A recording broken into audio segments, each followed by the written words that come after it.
Café de Sèvres.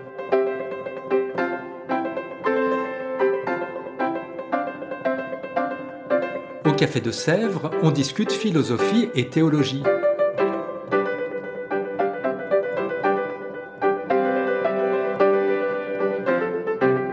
C'est là que chaque semaine, Claire et Isabelle dialoguent avec un enseignant du Centre Sèvres, faculté jésuite de Paris.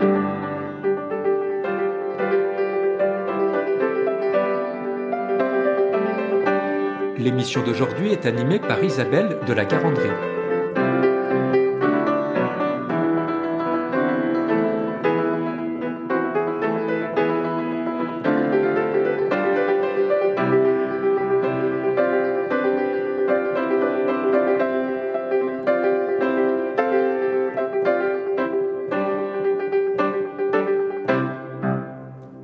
Bonjour à tous, aujourd'hui nous recevons Vincent Bory. Vincent Bory, bonjour. Bonjour. Alors Vincent Bory, vous êtes architecte et vous avez enseigné l'histoire de l'architecture à l'ENSTA notamment, et vous êtes également un ancien étudiant du cycle Croire et comprendre ici même. Mais si nous vous recevons aujourd'hui, c'est parce que vous proposez ce trimestre un cours intitulé Architecture et liturgie. Alors justement, comment en êtes-vous venu personnellement à vous intéresser à ce sujet, certes en lien avec vos préoccupations, et à proposer ce cours au Centre Sèvres? Alors, comme vous l'avez dit, je suis architecte. Et j'ai été étudiant aux Beaux-Arts dans les années 70, au début des années 70, et j'ai eu la chance d'avoir comme professeur, le chef d'atelier, c'était Maurice Novarina.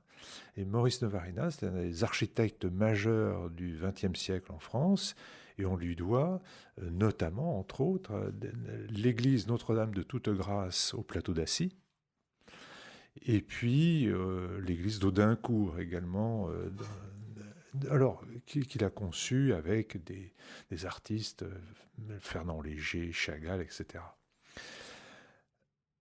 C'était quelqu'un d'extrêmement pudique, mais il veillait à nous transmettre une passion pour notre métier. Et c'est à travers cette exigence et au travers de cette passion que j'ai compris plus tard l'importance des œuvres de mon maître. Ça, c'est un démarrage. Par la suite, j'ai été amené à rencontrer quelqu'un qui a été mon directeur spirituel, qui était le père Ponsard. Et le père Ponsard, c'était le prêtre, je l'ai connu après ça, mais il avait précédemment été le curé de Saint-Séverin, et c'est lui qui a fait venir Bazaine pour les vitraux de Saint-Séverin. Et Ponsard, quand je l'ai connu, il avait mis en place la commission d'art sacré du diocèse de Paris à la demande du cardinal Lustiger. Et Ponsard m'a proposé de travailler sur différents aménagements dans les églises parisiennes. Et à cette occasion, eh bien, je dois avouer que j'ai été un peu secoué, étonné et très fortement déçu par l'inculture ou la mauvaise perception de l'espace des églises par les prêtres. Je pensais avoir des interlocuteurs très savants, et en fait, je suis arrivé dans un terrain je vais dire les choses poliment, mais décevant. Certains aménagements, certaines choses ont néanmoins réussi à être faites, mais ça a été quand même très, très dur. Voilà, sur ce constat, les années ont passé, et puis on arrive à l'époque contemporaine, dans laquelle, que se passe-t-il? On entend partout parler, finalement, même ici, des gens qu'on croise au Centre Sèvres parlent de l'ennui qu'ils peuvent éprouver à la messe. On parle de désaffection des fidèles. Alors, la crise de Covid n'a pas arrangé les choses, mais enfin, les églises se vident. Et pour moi, je fais la relation immédiate entre ce que j'ai vécu, notamment à l'époque de la commission d'art sacré avec Ponsard, et l'époque et le constat actuel. Je me dis, il y a une causalité là. Donc, eh bien, il faut peut-être essayer de corriger les choses et donc de sensibiliser et de former à une meilleure perception de l'espace, de la liturgie. Voilà.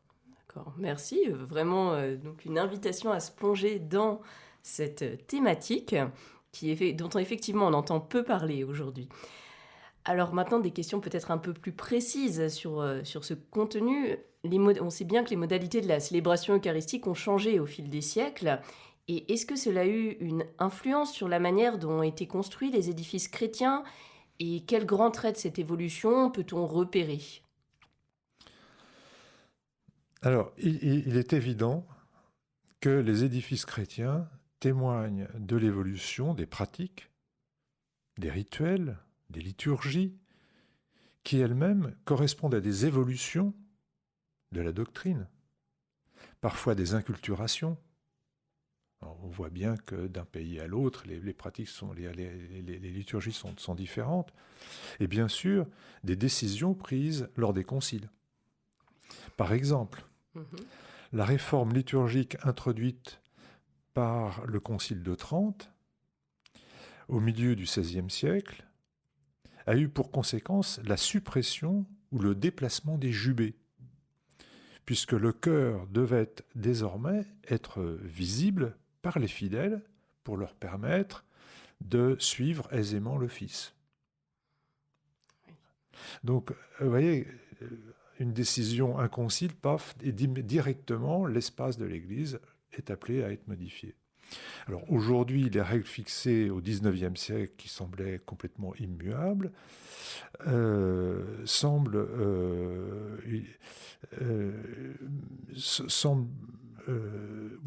immuables, alors que dans l'histoire de la chrétienté, de l'histoire de l'Église, il y eut une variété très, très, très étonnante de pratiques consacrées. Comme le dit le théologien Louis Bouillet,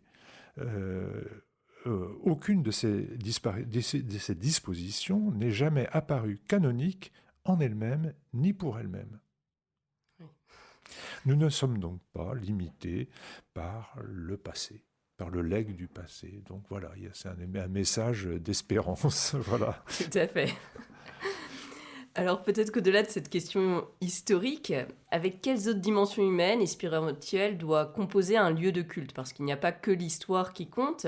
Et peut-être la question derrière celle-ci est sans doute de se demander à quoi peut ressembler une église réussie. Je mets plein de guillemets à réussie, mais ouais. Voilà. C'est une question très, très importante et très vaste, parce que l'architecture est un art, mais c'est un art bien particulier, c'est un art qui répond à des contraintes. Donc la première question, c'est de se dire, qu'est-ce qu'une en dehors de la liturgie, qu'est-ce qu'une architecture réussie? Pas simple. Hein? Alors, c'est l'architecture qui répond, qui s'inscrit dans un site, qui répond à un programme, avec un budget, avec des matériaux, qui exige la maîtrise des savoir-faire. Donc, si vous éliminez ces points-là, déjà, l'architecture va être ratée. C'est une architecture dans laquelle il y a une conceptualisation qui prend en compte l'usage, mais le rituel, ici, son déroulement, son organisation, etc. Et puis, à ces considérations viennent se greffer d'autres éléments qui vont pousser l'architecte, dans le cadre de l'architecture liturgique, à s'interroger sur la notion de sacré, une symbolique qui souvent dépasse le cadre stricto sensu de l'architecture chrétienne ou catholique. Par exemple, l'orientation. Oui. On en parle beaucoup, mais enfin bon, voilà, c'est une dimension qu'on peut prendre en compte. Il va y avoir aussi peut-être une certaine théâtralité. Alors, l'église des Jésuites à Rome est là pour nous rappeler que ça existe. C'est sûr. Il va y avoir l'expression, dans l'architecture, l'architecte va se poser la question de l'expression d'une communauté qui se rassemble dans un espace. L'expression de la communauté. Et pour ma part, j'aurais tendance à insister sur la dimension corporelle, l'expérience de l'individu dans cet espace, ce qu'il accomplit dans ses mouvements, ses déplacements, ce qu'il perçoit par ses sens. C'est à mon avis l'une des clés pour un renouveau de la liturgie. D'accord. Voilà. C'est vrai qu'on prend vraiment les choses dans ce sens-là, mais c'est intéressant. Donc dans les églises, même si vous parlez de l'importance du corps et de ses déplacements, on sait que traditionnellement, on a en général une nef, un chœur, parfois un narthex. Est-ce qu'il y a des règles spécifiques de conception de ces différents espaces ? En termes de spécificité, vous citez des espaces vraiment bien spécifiques, qui sont bien souvent associés dans des églises à croix latine ou à croix grecque. Oui. Disons que ces espaces sont bien souvent associés à une forme de classicisme, entre guillemets. Une sorte de norme communément admise, et qui va être répétée, puis qui a été répétée jusqu'à plus soif au XIXe siècle, au début du XXe. Certes. Voilà. Mais ce qui est intéressant avec l'apparition du mouvement moderne, c'est ce jaillissement de formes nouvelles qui viennent exalter la création, la lumière, et contribuer à apporter une lueur d'espérance pour les temps présents. Je pense par exemple à l'église du Raincy, construite par le Perret. On peut penser également à la cathédrale de Brasilia, construite par Niemeyer. Vous voyez, et là, on est très loin des narthex, etc. Vous voyez ? C'est sûr. Oui. Et donc, il y a la capacité, la possibilité de déplacer, de sortir du schéma du classicisme. C'est pas pour ça qu'il est mauvais, mais ça, voilà, il faut voilà, il y a des interrogations à se poser par rapport à ce schéma. Alors, cette question est vraiment très importante, et ça me fait penser au père couturier, dominicain, qui avait dirigé la revue Art Sacré, et qui, dans cette revue, a insisté, a mis en valeur la spiritualité qui s'exprime dans l'art et l'architecture des peuples dits primitifs, notamment en Afrique, et qui sont une spiritualité qui est bien éloignée des codes extrêmement rigides occidentaux. Oui, on ne pense pas toujours à aller voir ailleurs. Voilà. Et puis, ou un autre exemple, ça va être Le Corbusier, à qui on doit quand même la chapelle de Ronchamp, et qui s'est largement inspiré dans toute son œuvre de l'architecture arabe, et plus particulièrement mozabite. Vous voyez ? Donc, il y a une très grande liberté d'expression pour le concepteur, et c'est une liberté qu'il s'agit d'accueillir et de comprendre. Oui. Alors, même si on entend cet espace de liberté, de créativité, est-ce qu'on peut quand même s'appuyer sur des documents normatifs sur l'architecture liturgique, ou peut-être, à défaut de textes très normatifs ou normés, quels textes peuvent nous aider, nous et puis une communauté chrétienne plus largement, à s'approprier l'espace de leur église paroissiale, l'endroit où ils vont prier dimanche après dimanche ? C'est beaucoup de questions très importantes. Alors, il y a d'une part des écrits théoriques sur l'architecture. Alors, ce sont les traités, comme celui, le premier des traités, c'est celui de Vitruve, qui était un architecte romain de l'époque d'Auguste, qui est l'auteur d'un traité en 10 livres nommé De Architectura. Et dans ce traité, Vitruve aborde la construction, l'édification d'un temple. C'est le texte de référence. Et toute l'évolution de la pensée architecturale s'appuie sur la publication d'un traité ou d'un manifeste, d'un texte fondateur. Par exemple, le mouvement moderne s'est appuyé sur les écrits de Le Corbusier ou des professeurs du Bauhaus. Mais on pourrait citer également des époques précédentes. On pourrait citer Bernard de Clairvaux ou l'abbé Sugère. Voilà. Ce sont des textes fondateurs. Et puis il y a également, on parlait de textes normatifs, il y a les normes. Et c'est très important, parce que derrière les normes, il y a l'art de bâtir. Oui. Et pour ce qui est de l'architecture des églises, ces règles de l'art ont la chance d'être merveilleusement transmises par toutes ces confréries de compagnonnage. Et ces compagnons nous ont quand même laissé les cathédrales. Rien que ça. Rien que ça. Hein. Et ils sont toujours là. Et c'est grâce à eux qu'on va pouvoir reconstruire Notre-Dame dans de bonnes conditions. Donc c'est quand même quelque chose de très important. Et puis, vous posez la question de l'architecture liturgique, des textes, les normes résultent des textes des conciles. Alors aujourd'hui, Lumen Gentium, et plus encore Sacrosanctum Concilium, qui sont issus de Vatican II. C'est des textes qui mettent notamment l'accent sur l'assemblée du peuple de Dieu. Alors je citerai 3 livres qui peuvent aider à avancer dans la compréhension de cette architecture bien particulière. D'abord, Architecture et liturgie de Louis Bouillet, qui a été publié aux éditions du Cerf en 1967 et qui dresse une fresque passionnante de 20 siècles d'évolution. Oui. Ensuite, l'inverse, Liturgie et architecture. L'ordre du titre a de l'importance. De Jean-Marie Dutilleul. Livre qui reprend les conférences qu'il a données en 2018 au Collège des Bernardins. Jean-Marie Dutilleul, qui est l'auteur du réaménagement de l'église Saint-Ignace ici même. Oui, à 2 pas.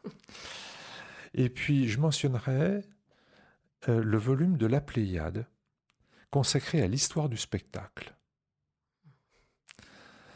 dont les premiers chapitres, consacrés au spectacle de participation, dressent un tableau de l'évolution des rites et des liturgies, compris catholiques. Oui, c'est plus inattendu, mais c'est inattendu, mais voilà, je pense que ça fait sens. Voilà. Merci. Et du coup, bon, voilà, on peut se plonger dans ces textes, mais parmi les dernières réalisations de ce siècle passé, on va dire, est-ce qu'il y en a une ou deux que vous aimeriez mentionner et qui sont justement, elles aussi, particulièrement porteuses de sens? Alors, je vais en citer 2 qui me viennent comme ça à l'esprit. D'abord, j'ai parlé de Le Corbusier, alors je vais citer la chapelle de Ronchamp,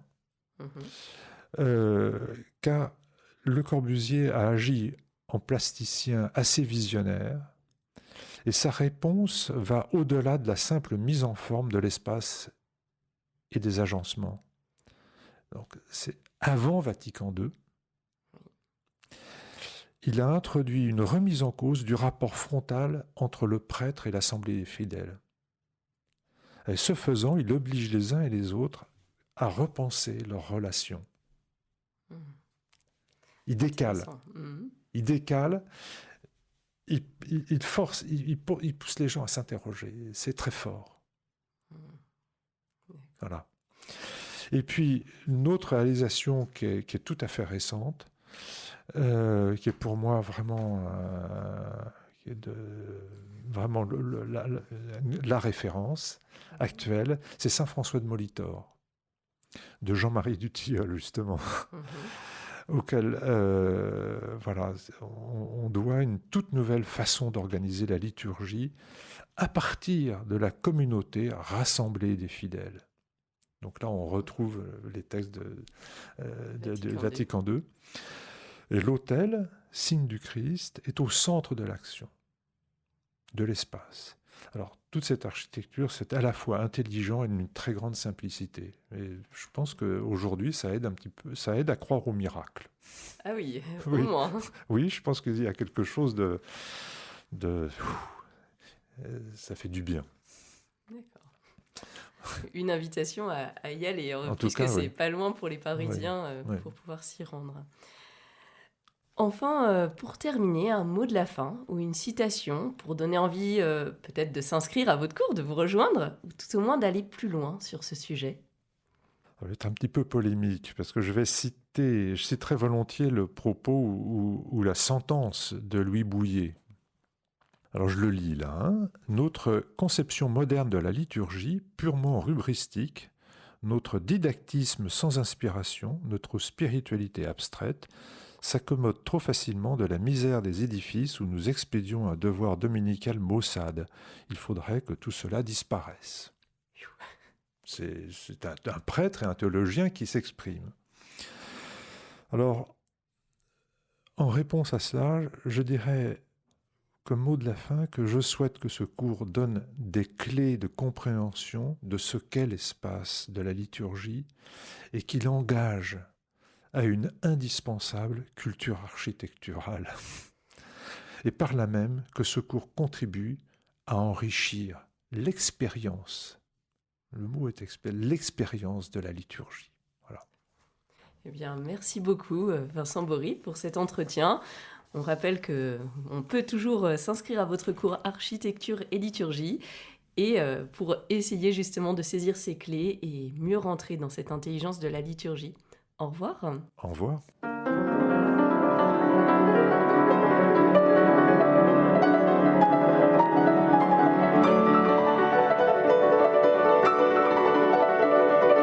Vous écoutiez Café de Sèvres, le podcast du Centre Sèvres, Faculté jésuite de Paris, en partenariat avec RCF.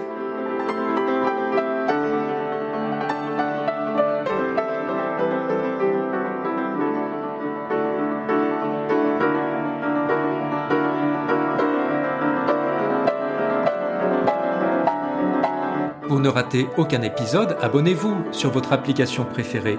Spotify, Deezer, Apple Podcast ou Google Podcast.